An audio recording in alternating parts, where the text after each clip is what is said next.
all saw the picture by show of hands of Holly and how she suffered. I talked to Holly as recently as yesterday. My wife is actually a throat surgeon at the cancer hospital at the James at Ohio State, and so Holly had suffered some neck injuries. We wanted to be helpful.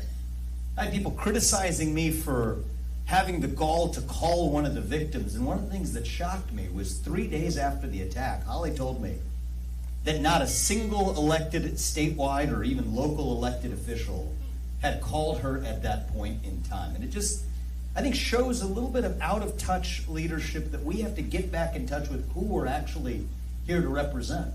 Our history under the table. Then yes, I do believe that I'm right to ask for your vote, not because I need it, because I want it, but because we need leaders who are going to act with a spine, as Sarah said, not just with our words. That's all I can give you now.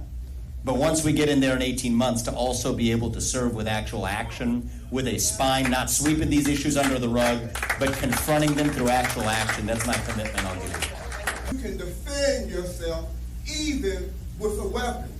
The other side has lost their way. Now it's up to us to level up, to man up, and actually say, what do we actually stand for?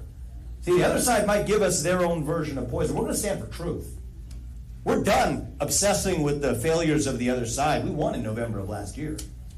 Now it's up to us and say, what do we stand for? We stand for the fact that the nuclear family is the greatest form of governance known to the history of mankind. Loaded, stolen 9mm and $13,000.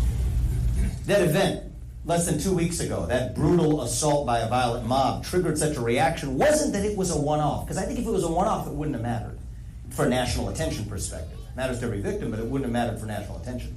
It matters because it already exposed what people are already seeing every day.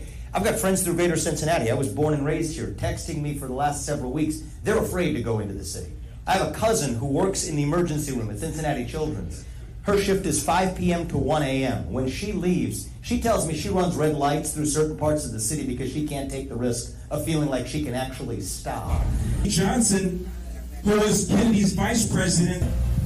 Individual, family, nation, and God beats race, gender, sexuality, and climate if we have the courage to stand for what's right, for what's true.